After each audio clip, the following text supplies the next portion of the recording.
ತಲಕಾಡು ಪ್ರಾಥಮಿಕ ಕೃಷಿ ಪತ್ತಿನ ಸಹಕಾರ ಸಂಘದ ಆಡಳಿತ ಮಂಡಳಿಗೆ ಅಧ್ಯಕ್ಷ ಮತ್ತು ಉಪಾಧ್ಯಕ್ಷರ ಚುನಾವಣೆ ನಡೆಸಲಾಯಿತು. ತಲಕಾಡಿನ ಸಂಘದ ಕಚೇರಿಯಲ್ಲಿ ನಡೆದ ಚುನಾವಣೆಯಲ್ಲಿ ಅಧ್ಯಕ್ಷರ ಸ್ಥಾನಕ್ಕೆ ಅಶೋಕ್ ಪಟೇಲ್ ಮತ್ತು ಉಪಾಧ್ಯಕ್ಷರ ಸ್ಥಾನಕ್ಕೆ ರಾಜಣ್ಣ ನಾಮಪತ್ರ ಸಲ್ಲಿಸಿದರು. ಇವರ ವಿರುದ್ಧವಾಗಿ ಯಾರು ನಾಮಪತ್ರ ಸಲ್ಲಿಸದ ಕಾರಣ ಅಧ್ಯಕ್ಷರಾಗಿ ಅಶೋಕ್ ಪಟೇಲ್, ಉಪಾಧ್ಯಕ್ಷರಾಗಿ ರಾಜಣ್ಣ ಅವಿರೋಧವಾಗಿ ಆಯ್ಕೆಯಾದರೆಂದು ಚುನಾವಣೆ ಅಧಿಕಾರಿ ಅಶ್ವಿನ್ ಕುಮಾರ್ ಘೋಷಣೆ ಮಾಡಿದರು. ನೂತನ ಅಧ್ಯಕ್ಷ ಅಶೋಕ್ ಪಟೇಲ್ ಮಾತನಾಡಿ, ನಿರ್ದೇಶಕರ ವಿಶ್ವಾಸಕ್ಕೆ ಧಕ್ಕೆ ಬರದಂತೆ ನಡೆದುಕೊಂಡು ಸಂಘವನ್ನು ಅಭಿವೃದ್ಧಿಪಡಿಸಲು ಸಹಕರಿಸುವೆ.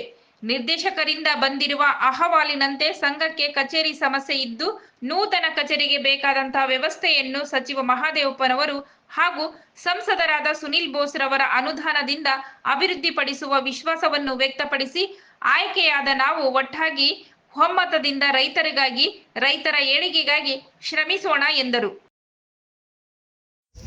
ಏನು ಈ ದಿನ 2025ನೇ ಇಸ್ವಿ ಒಂದು ಚುನಾವಣೆ ನಡೆದು ಇದರಲ್ಲಿ ಅವಿರೋಧವಾಗಿ ಅಧ್ಯಕ್ಷ ಸ್ಥಾನವನ್ನು ಅಲಂಕರಿಸಿದ್ದೀನಿ.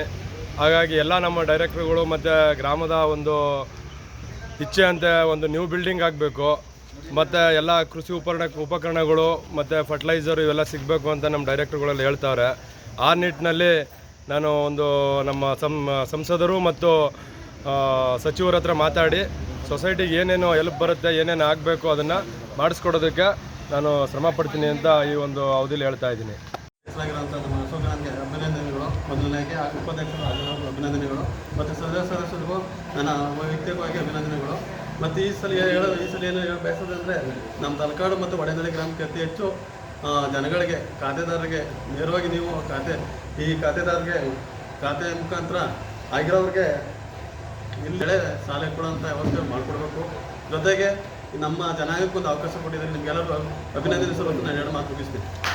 ಈ ಸಂದರ್ಭದಲ್ಲಿ ಗ್ರಾಮ ಪಂಚಾಯಿತಿ ಉಪಾಧ್ಯಕ್ಷ ನಾಗರಾಜ್ ಮೂರ್ತಿ, ಗ್ರಾಮ ಪಂಚಾಯಿತಿ ಸದಸ್ಯ ಮೋಹನ್ ಕುಮಾರ್, ಒಡೆಯಂಡಹಳ್ಳಿ ಸುರೇಶ್, ಶ್ರೀನಿವಾಸ್, ಸಂಘದ ಕಾರ್ಯನಿರ್ವಹಣಾಧಿಕಾರಿ ಕುಮಾರ್ ಮುಂತಾದವರು ಉಪಸ್ಥಿತರಿದ್ದರು.